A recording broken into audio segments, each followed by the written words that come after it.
السلام عليكم. كسو دواada saaxiibayaal qaybtii saddexaad ee dooxada Rift Valley. qaybtan saddexaad ee dooxada waxaan uga hadli doonaa dooxada Albertine ee ka tirsan dooxada weyn ee Rift Valley.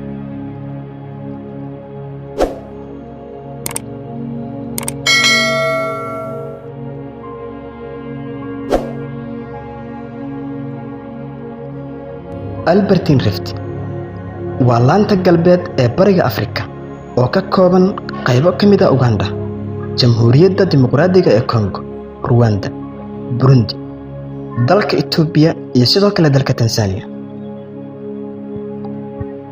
waxay ka bilaabataa cirifka waqooyi ee harada Albertine ilaa cirifka koonfureed ee harada Tanganyika.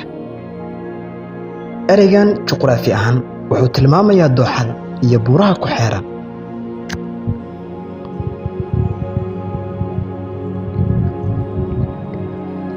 Albertine Rift iyo buuruhu waa natiijada ka dambaysa dhaqdhaqaaqyada volkaanooyinka dhulka oo si tartiib tartiib u kala qaybinaya baleedka Soomaaliyeed oo ka fogaanaya qaaradda Afrika inteeda kale.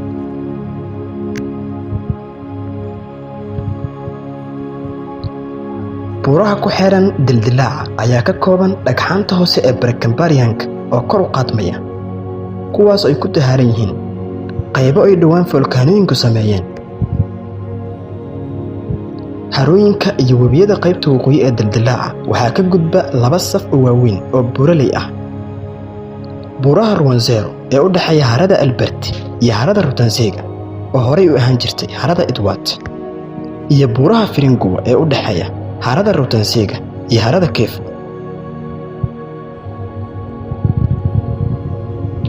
buuraha Firinguwasku waxay samaystaan xeyndaab u dhaxeeya dooxada Niilka ee waqooyiga iyo bari iyo dooxada Congo ee galbeedka iyo koonfurta.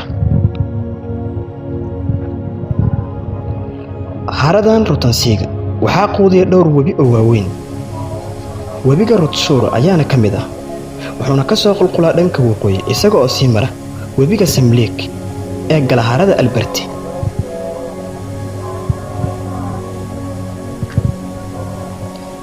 Niilka Victoria wuxuu ka soo qulqulaa harada Victoria ilaa cirifka waqooyi ee harada Albert, wuxuuna ka baxaa sida Niilka cad ee galbeedka kaas oo ku qulqula waqooyiga ilaa badda Mediterranean-ka.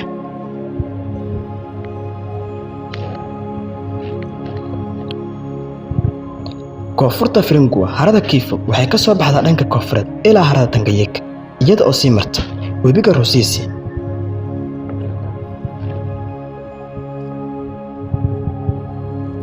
harada Tanganyika ayaa markaas ku shubta webiga Congo iyada oo sii marta webiga Lukugu. waxay u muuqataa inay u badan tahay in nidaamka biyaha ee hadda jira ay aasaasmeen dhowaan markii volkaaniska Firinguwa ay qarxeen oo ay xanibeen qulqulka waqooyi ee biyaha harada Kivu ilaa harada Edward, taas oo keentay inay ka soo baxdo koonfurta ilaa leeg Tanganyika.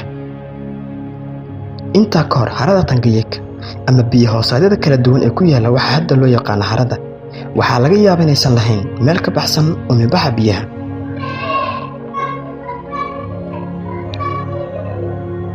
Lukugu wuxuu samaysmay dhowaan kaas oo bixiya waddo ay maraan noocyada biyaha ee dooxooyinka baasiinka harada weyn ee Tanganyika.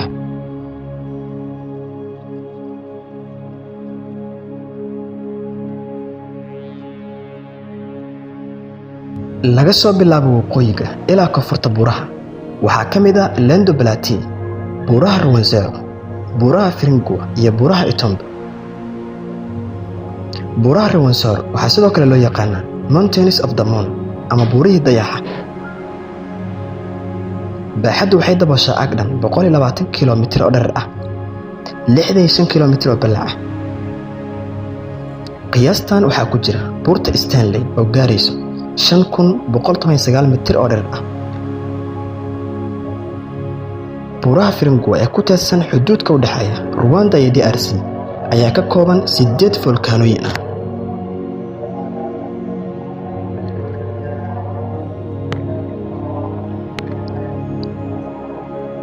laba ka mid ah kuwaas ayaana weli fircoon.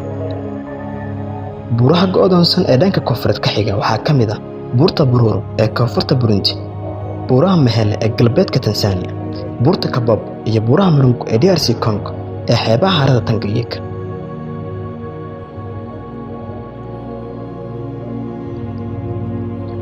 badi masafyadu waxay u kacaan inta u dhaxaysa 2,000 oo mitir ilaa 3,500 mitir.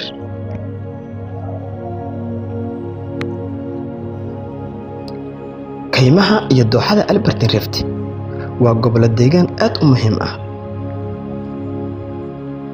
kaymaha ku meel gaalka ee u dhaxeeya dhulka hoose iyo Kaynta Mountain ayaa laga helaa meel sare oo taag ah oo u dhaxaysa 1,000 mitir ilaa 1,750 mitir.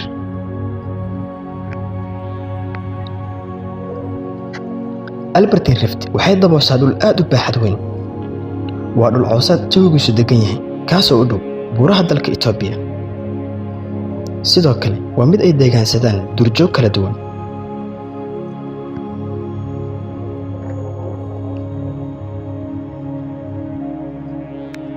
buuraha Rwenzori ee dooxada Albertine waa mid caan ku ah deganaanshaha shimbirta shubilka ee Afrika, taas oo ka mid ah duurjoogta deegaanka Afrika. deegaankan ayaa halis ugu jira xaalufka dhirta iyo sidoo kale kororka dadka oo sii badanaya. soo saarista alwaaxdu waa dhibaato kale.